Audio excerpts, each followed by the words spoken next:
Good morning, everybody. Thomas Fleming here. Okay, I've been talking with some people locally, and I've noticed some comments in the chats of the videos. So today we're going to talk about don't be Lot's wife. You know, you can be going out through life and you can look around, see what's going on behind you, and that's okay. That's not why she died. She died because she longingly looked back and wanted to be part of that city still. She didn't want to leave the city. That's why she turned into a pillar of salt. Now, you think Lot was maybe a little upset? I think so. There are going to be people that are going to be upset when we get raptured. Oh, but I didn't get to do this, or I didn't get to watch my kids grow up, or get to have grandchildren, or whatever the situation may be. Yeah, they are important things here, but the most important thing on earth is the least when you compare it to heaven. Don't be caught down here. Oh, but I just bought this brand new pickup truck. I haven't even had it in the mud yet. You can come up with any number of, I've got one final left to graduate. Whatever your situation, if it's earthly, you're still tied to earth. Be willing to give up everything. We have the stories of the rich guy that, said, what can I do to be with you, to get to heaven? Sell everything you have and follow me. And he went away upset because he couldn't do that.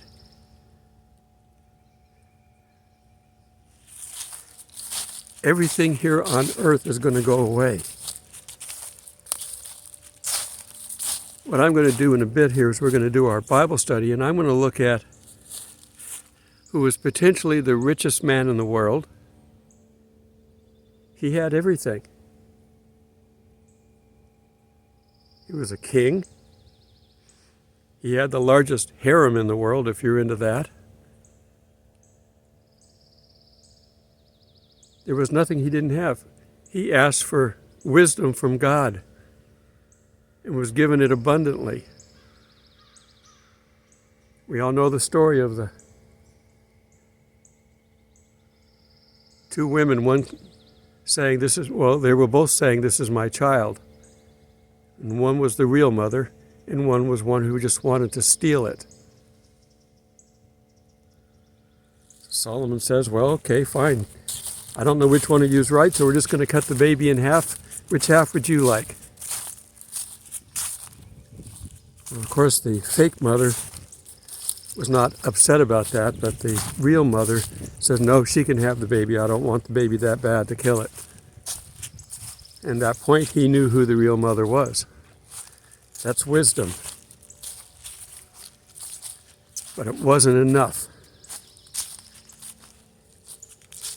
He had everything in the world.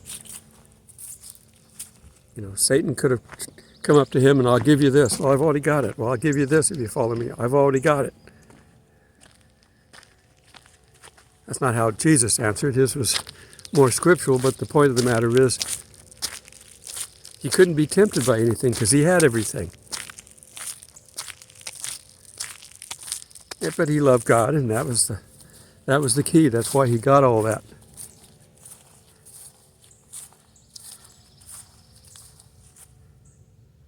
So what are we holding on to?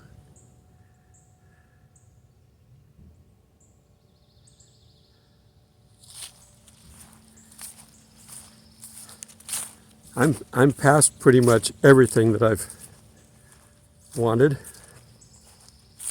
There's a couple of things I'd like to get resolved before I get out of here, but if I don't, I'm ready to go immediately. We're still seeing things falling into place. Crazy things. Do you ever think you'd hear government officials say, I don't think we're too concerned about aliens right now?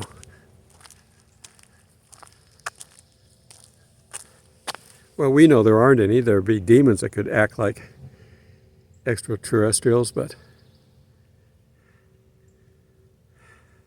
it's funny to hear the government talk about aliens. You know, it played well into their playbook when they were hiding Area 51. Oh, but there's aliens in there, so we got to keep you out. No, there was top secret military gear being tested, and we don't want anybody watching. Well, we didn't find that out until later.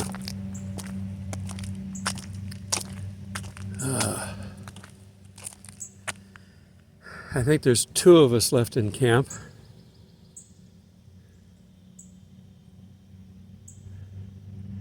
As I'm looking back towards my camp, seeing one of the workers drive through.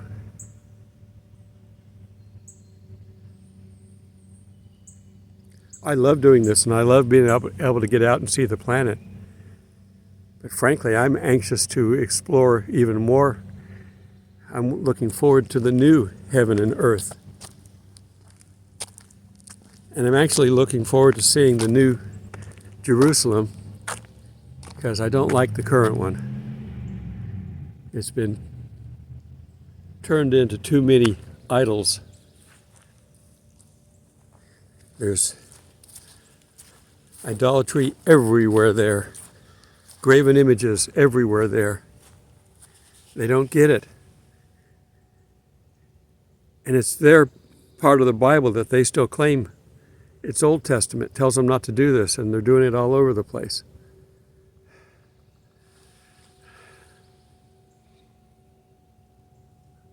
Well, we had the big earthquake in Turkey. I can guarantee you that before too long, we're going to have an earthquake in Jerusalem. It's probably going to take down the Temple Mount, not the Temple Mount itself, but the Dome of the Rock. Might even take out the mosque. The current image that you have of the Dome of the Rock was what they rebuilt after it was, wiped out by a previous earthquake a couple hundred years ago, whenever that was. It didn't look like that. It was built more in the form of a Muslim-looking building, when before that it wasn't. In fact, inside the Dome of the Rock, the original pillars that are in there, there's 12 pillars, 12 tribes. Make sense? Yes, but they've been hiding that. They've been lying. Satan's got in the midst of their copycat religion, copycat to Christianity, and it's gotten them to lie like everybody else. They don't have any claim to that. They never have. They shouldn't even be there now. But it wasn't time, so God didn't push it. But that time is coming. But he's going to let Satan negotiate it. We're going to get our 7-year peace here soon. Are we going to see it from down here? I don't think so. All these things that are coming, I don't think we're going to see. We're going to see the wars and rumors of wars and pestilence and all that stuff increase, as Jesus said, but we're not going to be part of anything coming up. We're not going to see the seals. We're not going to see the Antichrist. We probably already have seen the Antichrist, but we don't know who he is. He's not the Antichrist yet. His body and soul are somebody else's right now, but when he dies and comes back to life and is inhabited by the Polyon, then it'll be the Antichrist. But we're going to go right up to the edge. But I don't think, we might see him step forward, but I don't think so. I don't think he can come out with us here. We'd recognize him and tell the world who he is. But then if we're gone immediately, he'd immediately lie his way out of it, so don't worry. They're going to get everything in the Bible that's coming. Okay, well, let's go do our Bible study. We're going to look into Ecclesiastes. Now, we've got, so much in there. We've got Proverbs, that much of it was penned by Solomon, if you want to see some of his wise sayings. There's some other people in there. The same with the Psalms. Those are something that we should be kind of just going back and rereading from time to time. Of course, we should be on our normal Bible studies, but always include the wisdom of Solomon. Okay, let's go get into that. Okay, for our lesson today, we're going to be in the book of Ecclesiastes. I want to read a little bit of the commentary in the forward of it because it kind of helps to explain some of the quandaries we have when you read this book and other books of the Bible. Context is important. So I'm going to start off in the commentary in the beginning. It's either the greatest social experiment ever or the most depressing diary ever kept. Here's a man at the end of his life writing about what he's learned. And it's depressing.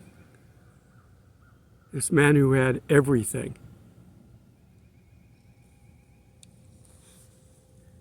Either way, Ecclesiastes gives us a picture of life's meaningless if we travel it without God. And that's the key.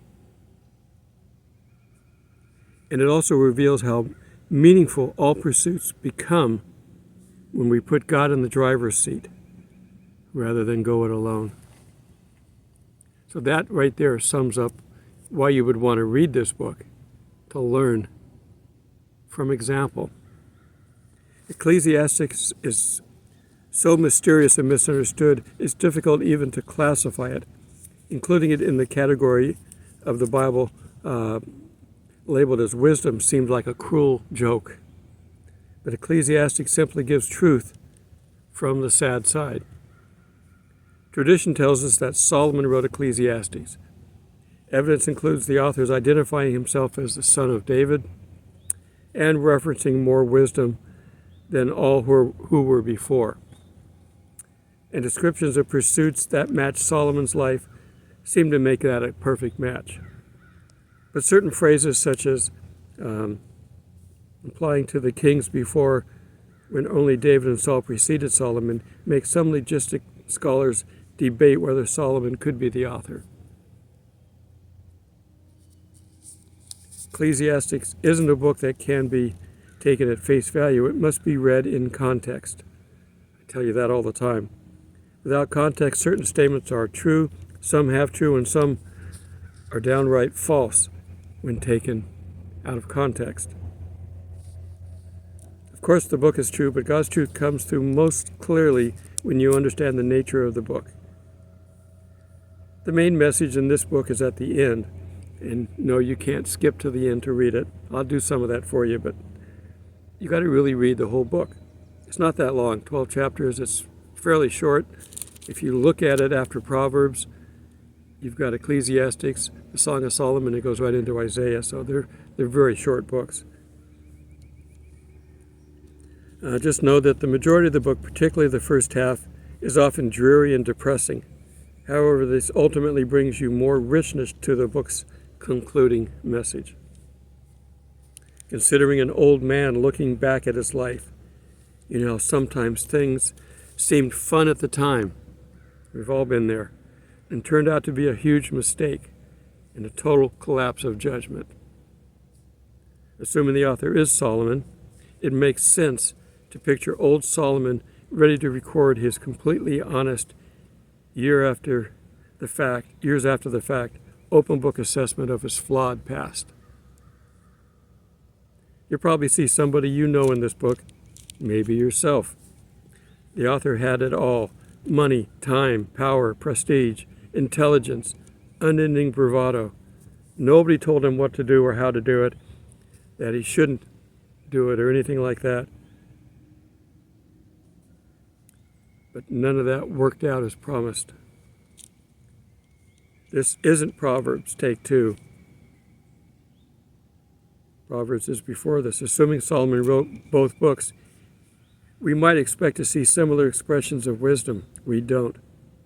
A few of the passages will remind you of Proverbs, but Proverbs provides straight to the point, no holds barred honesty about what is wise. Ecclesiastes seems to take a long and winding path before bringing you to the wise point at the end. Okay.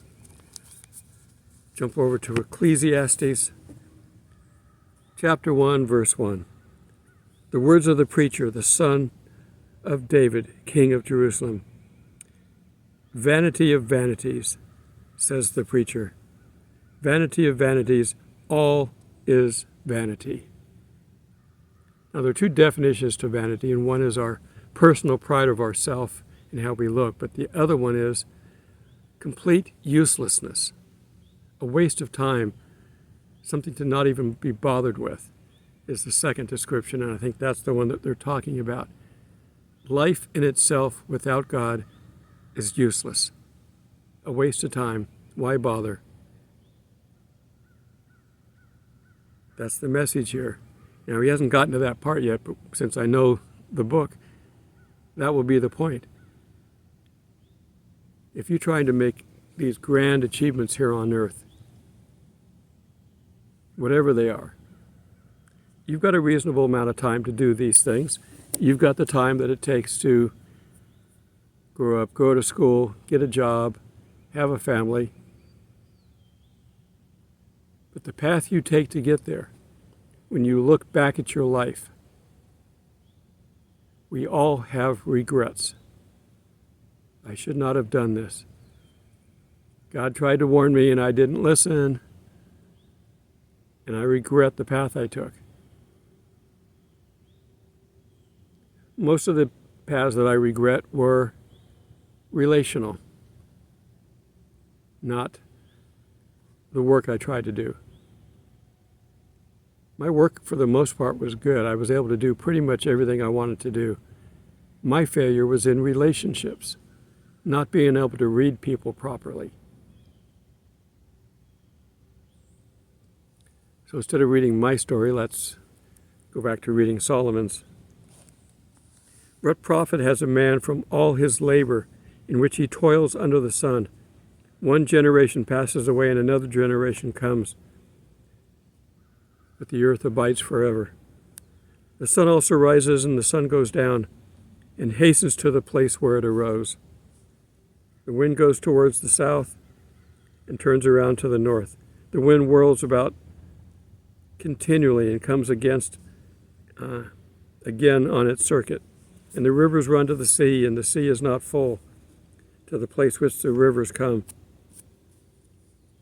Then they return again. Everything just going about its business, its daily life. All things are full of labor. Man cannot express it.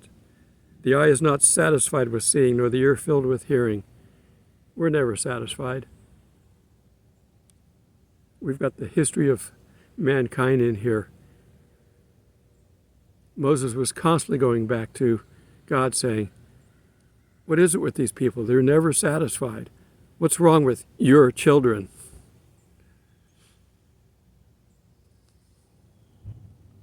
That which has been and what will be and which is done and what will be done. There is nothing new under the sun. You're complaining you got a problem, nobody else has ever had a problem like it? Wrong. There's nothing new. Whatever your problem is, God has seen it 1,000,000 times. That's not to lessen your problem, but that's not to let you build up pride over it. I've got the worst problem ever. No, you don't. You have a problem that's been dealt with plenty of times. God knows how to deal with it. Listen to Him and He'll help you. Want to do it on your own? Many have tried and failed. Okay. Is there anything of which it may be said, see, this is new? Not really. There is no remembrance of former things, nor will there be remembrance of things that are to come, but those who will come after. Now we are approaching the end, the true end of this world. But we're not there yet. We got some things to go through. And when we get into heaven, everything's totally different. All this in this book is covering mankind on earth and the vanity of pursuing your personal dreams without God.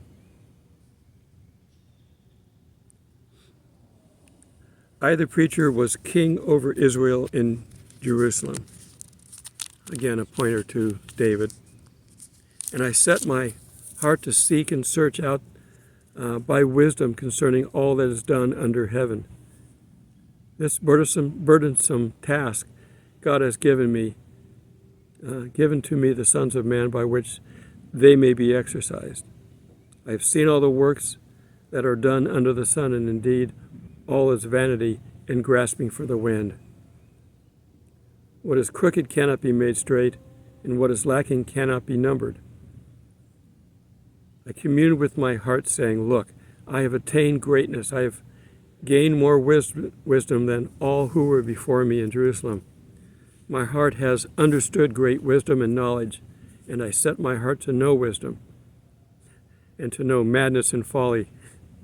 I perceive that it also is grasping for the wind. For in much wisdom is much grief. The opposite would be ignorance is bliss. For in much wisdom is much grief, and he who increases in knowledge increases sorrow. I said in my heart, Come now, I will test you with mirth. Therefore enjoy pleasure. But surely this was only vanity. I said of laughter, madness and mirth, what does it accomplish? I searched my heart, how to gratify my flesh with wine, while guiding my heart with wisdom, and how to lay hold of folly, till I might see what was good for the sons of men to do under all the days of their life. I made works great. I built myself houses, planted myself vineyards. I made myself gardens and orchards. I planted all kinds of fruit trees in them. I made myself water pools for which to water the growing trees in the grove. I acquired male and female servants born in my house. Yes, they had greater possessions of I had greater possessions of herds and flocks than all who were in Jerusalem before me. I also gathered myself silver and gold and special treasures of kings and of provinces. I acquired male and female singers, that delights the sons of men, and musical instruments of all kinds. So I became great and excelled more than all those who were before me in Jerusalem. Also my wisdom remained with me. Whatever my eyes desired, I did not keep from them. Can you imagine having that ability to be able to get anything in this world that you want? I did not withhold from my heart any pleasure, for my heart rejoiced in all my labor. And this was my reward from all my labor. I looked at all the works that my hands had done, and on to the labor which I had toiled, and indeed it was all vanity, useless, grasping for the wind. There was no profit under the sun. This is the most powerful man in the world at that time, and probably in all time. The wisest man in the world. This is what he's telling you your life on earth is. It's useless without God. He achieved all these things. Now God gave him the ability to do this, to manage and do all this, the wisdom to do this. His ability to gain all these things was God-given, but he did it without God. And he looked back and realized that. You can be the richest person on this earth now, and we know quite a few people that are there in that boat. And what are they doing? They're fighting God. Can you believe that? The richest people in the world that have achieved that level are gathering together to fight God. They're part of Babylon. They're getting ready to put us under a one big round thing organization. Sorry, I still can't talk. Oh, I've got a message for you at the end, so stay there. I'll tell you a little bit about what I'm going to be doing so you know how to keep track. All right. I'm going to jump over to chapter 3, skip a little bit here. This is something you can be familiar. We talk about rock music not being any good. Well, sometimes it is. Chapter 3. To everything there is a season, a time for every purpose under heaven, a time to be born, a time to die, a time to plant, a time to pluck or to reap what is planted, a time to kill, a time to heal, a time to break down and a time to build up, a time to weep and a time to laugh, a time to mourn and a time to dance, a time to cast away stones, a time to embrace, a time to refrain from embracing, a time to gain, a time to lose. There's lots of time here. A time to keep, a time to throw away, a time to tear, a time to sow. They're still keeping time here. A time to keep silence, a time to speak, a time to love, a time to hate, a time of war and a time of peace. That'd make a good song, wouldn't it? So we're going to go ahead and do what the book told us not to do. But I've got another quick commentary again. The title of this commentary is To Seek God Early in Life. We're coming to the end of Ecclesiastes and Solomon's advice. Remove sorrow from your heart. Put away evil. Remember the Creator in the days of your youth. Solomon encouraged us to remember our Creator now, before the difficult days come. Life in some ways gets easier as you age because you discover what matters, and you continually invest there, but life in other ways can get harder. As we age, the moon and the stars darken. It refers to the vision that dims, such as through cataracts. Keepers of the house tremble. The aging body gets stiff and feeble. I can predict the weather in my bones. Grinders cease. We lose or crack our teeth. One rises up at the sound of a bird. Sleep flees as years build. We awake very early.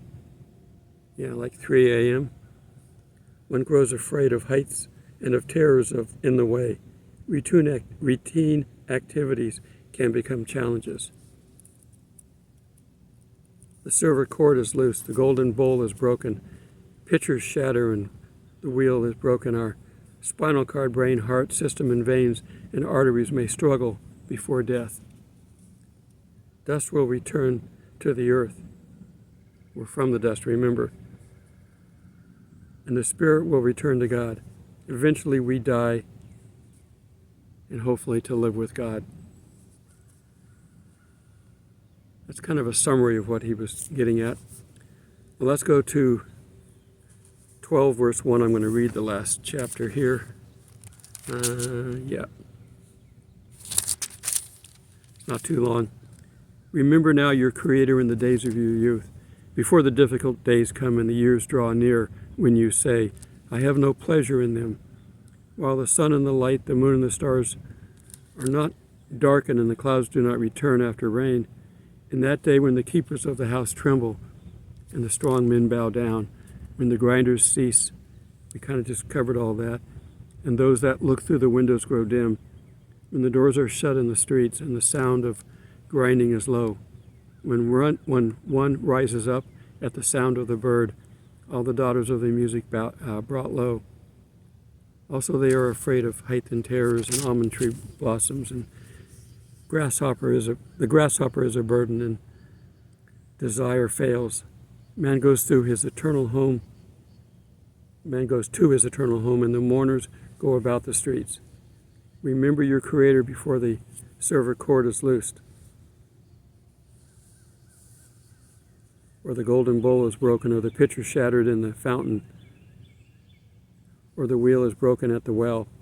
Then the dust will return to the earth, and the spirit will return to God who gave it. Vanity of vanities. Says the preacher, all is vanity. And moreover, because the preacher was wise, he still taught the people knowledge. Yes, he pondered and sought out and set in order many proverbs. The preacher sought to find acceptable words, and what was written was upright. The words of truth, the words of wise are like gourds, and the words of scholars, they contain a lot of information. And like well-driven nails given by one shepherd. And further, my son, be admonished by these, of making many books there is no end, and much study is weariness to the flesh. Let us hear the conclusion of the whole matter. This is it. Fear God and keep his commandments, for this is man's all. That's all we are required to do. For God will bring every work into judgment, including every secret thing, whether good or evil. We will be accounted for everything. But more important, so much of what we strive for we are never totally happy with. If it's not without, if you don't include God, if it's without God, we will never be totally happy. Our spirit has the need for God. Our spirit has the need to work with God. That's the only way we're going to be happy. The fruit of the Spirit's love, joy, peace. You can't have those without the Spirit. Satan can fake them for a little while, but they don't sustain. They won't stay with you. Learn from the wisest man ever on the planet of the earth. We're talking about man, not Jesus. He would fit all the wisest and greatest and powerful and whatever. But from a just purely human point of view, Solomon meets that. And it's all vanity. It's all useless without God. Now go spend the day with God. He wants that. God bless. Oh, I told you I was going to include something at the end here, and I guess I need to do that. I don't know how much longer I'm going to be able to maintain YouTube. It's just one of those things that I keep seeing, filter problems. I'm really not gaining a whole lot of people on YouTube either. We're kind of stalemated because they've got me pretty well pegged, I guess. But I've got to get people to move over to Rumble and to Telegram. You've got to do that. I don't have the bandwidth to upload to all the different places at the same time. Rumble at least will pull my last YouTube video over there about an hour or two after I upload it. Or it goes live anyway, I should say. But I've only got 40 followers on Rumble and maybe 70 on Telegram. That's not enough. So what I'm going to start planning on doing, I'm going to have to find a way to do this, is I'm going to put more inclusive videos over on Rumble. And then I'll link those in Telegram. I've been putting the YouTube links on Telegram, but I'm going to stop doing that shortly. So I'm going to wait until Rumble posts it, and then I'll grab that link and put it over on Telegram. And I'll stop referencing YouTube on Telegram, because eventually if YouTube goes down, Telegram will have nothing that works. So I'm going to start pulling Rumble over, and I'm going to have to upload 2 videos a day. I'm going to have to figure out how to do this. I might have to do a fundraiser and get a Starlink. I've been trying to hold off on that, but I don't have enough bandwidth to upload 2 videos a day. But I've got to get everything over there. I need something that will be around when I'm gone, for one. YouTube, I'm sure they're going to take me down as soon as we're gone. After the rapture, what are they going to have? Nothing. So we got to get everybody over on Rumble, and I'll start posting my videos there. And then I'll post them on YouTube, or a shortened version. I may do a 30-40 minute video over on Rumble, and maybe a 15-minute video here on YouTube. Where I won't go a lot into detail because I can't say things, as you've been watching me over these times avoid certain words. So we need to really focus. We've got over 3,000 subscribers here on YouTube. I should have half of that over there now.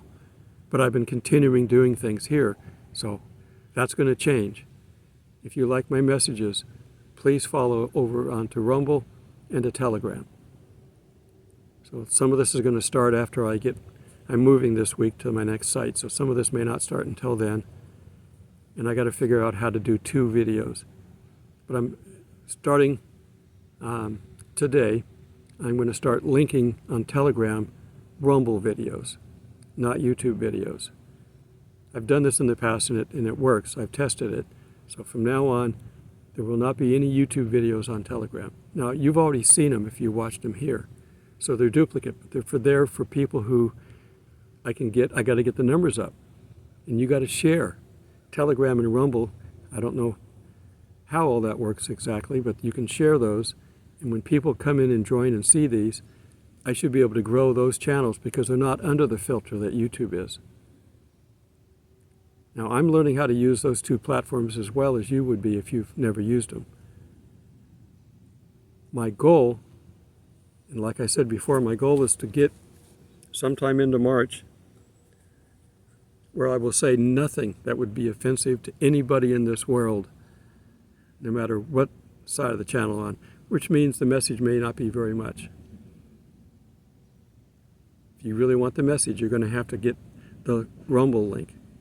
And you can set notifications up over there just like you can here. Or just, join Telegram. I'd like it if you joined both, but you only really have to go to Telegram if you want just the general messages. The links will go to Rumble. Okay? So that's Rumble. Okay. That's all I have to say. It's getting crazy. I hope you're still prepping. I've got enough food to last me a good solid 2 to 3 months without any concern. If I want to ration it, I can go maybe double that, 6 months. I don't think we're going to need that much. They're talking nuclear war. I don't think we're going to be here for that. They're talking aliens. Well, that's who we're going to be picked up by. Someone who's alien to this planet, and that's God, Jesus. This planet is going off the deep end, and it's not part of God anymore, in the majority. Christians are no longer in the majority in this world. That's sad. But that's why we're going to be out of here. You don't want God? Fine. Take your life and run it without God. We just saw what the wisest man in the world said about it. It's useless. Till we meet in the clouds, God bless.